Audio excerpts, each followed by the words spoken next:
Parditos y negros godos. El desdén social, producto del sentimiento de superioridad étnica, social y cultural del conquistador español que se prolongó desde el siglo XVI al siglo XIX inclusive. El menosprecio, basado en el implícito y arrogante sentimiento de superioridad que los hacía llamar a sus esclavos adultos con diminutivos. ¿Y a qué atribuir el diminutivo?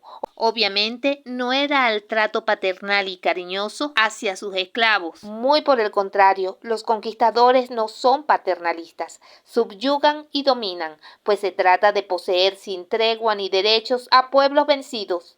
A los pardos, que era la mezcla de negros, blancos conquistadores e indígenas, los llamaban parditos, y a los negros, negros godos o zamuros en la época de independencia.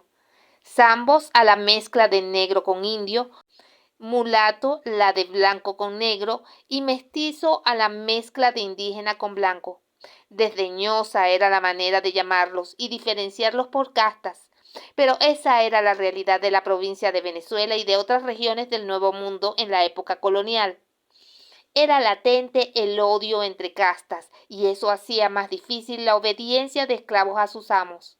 Algunos dicen que la guerra de independencia era una guerra social, la lucha de los esclavos contra sus amos.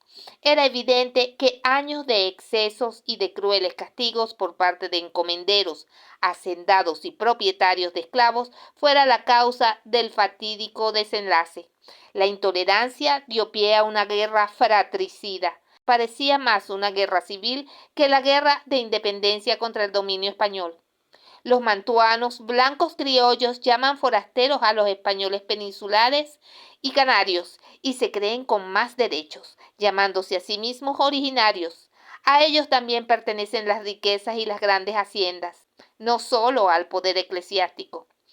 Los indígenas, por su parte, los originarios de estas regiones del sur, fueron desapareciendo, producto de la masacre indígena por los nuevos pobladores y de las enfermedades traídas del viejo continente, dando lugar a nuevos tipos raciales por efecto del mestizaje.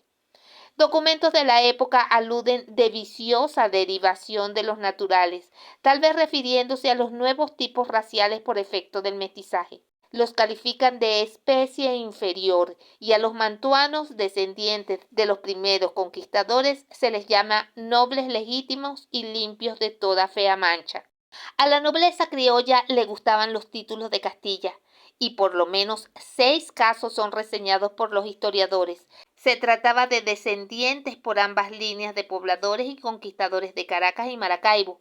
Bástese señalar el caso de Juan Mijares de Solórzano, descendiente del sargento mayor Francisco Mijares, alférez de su majestad en los campos de Flandes, que da nombre a la esquina de Mijares, y que fue el primer marqués de este nombre después de habérsele conferido el título de Castilla. También está el caso de Antonio Pacheco, vecino de Santiago de León de Caracas, y Bernardo Rodríguez del Toro, natural de Canarias.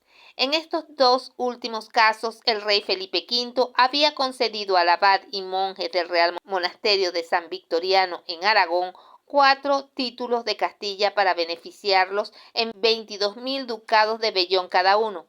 Don Antonio Pacheco optó por uno de ellos. El rey primero lo hizo vizconde antes de convertirse en el conde de San Javier.